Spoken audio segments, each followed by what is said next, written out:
I'm going to be describing how I got my answers for this week's problems.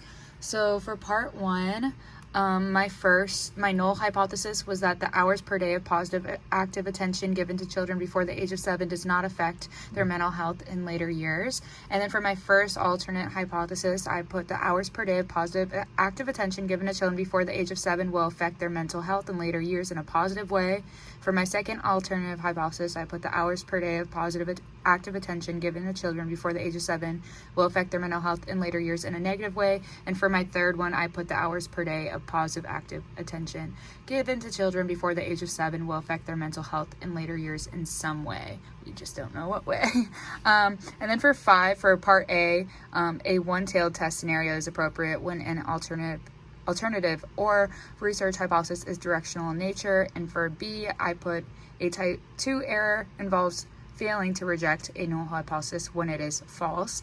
And then for 6, the critical values for Z at alpha 0.05 in a two-tailed test is 0.0199, and then for the critical values for Z at alpha equals 0.01 in a one-tailed test is 0.04. And then for 7, for part A, the critical values for T at alpha 0.05 in a one-tailed test with 21 degrees of freedom is 1.721. And for part B, the critical values for T at an alpha level of 0.01 in a two-tailed test at 18 degrees of freedom is 2.878. So then for the next little part of our assignment, I calculated all the variances at the top because I kind of ran out of room. So that's the variances of the groups. And then, but for part A, my null hypothesis is mu1 equals mu2 equals mu3. And my alternative hypothesis is that my null is false. And then for part B, I calculated the means of each category over on the side. So added up all of the data points and then divided them. And so I got all those. And then for the grand mean, I added up all of the means and then divided that by 3 because there's 3 different groups and got 4.58. And then for D, the SSB, I plugged it into this formula up here. And so I put the amount of subjects in the group, and then I did the mean of the group minus the grand mean squared, and did that for every single group and added all those up, and I got 0.2796. And then for SSW, I found the variances of each category and added all of those up and got 19.15.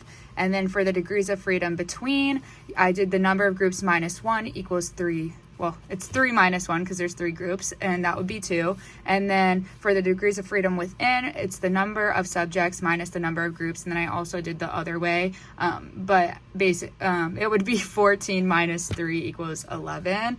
And then for MSW, I did SSW divided by DFW, and so 19.15 divided by 11, so it's 1.74. And then for MSB, it's SSB divided by DFB, so I did 0.2796 divided by 2 equals 0.1398.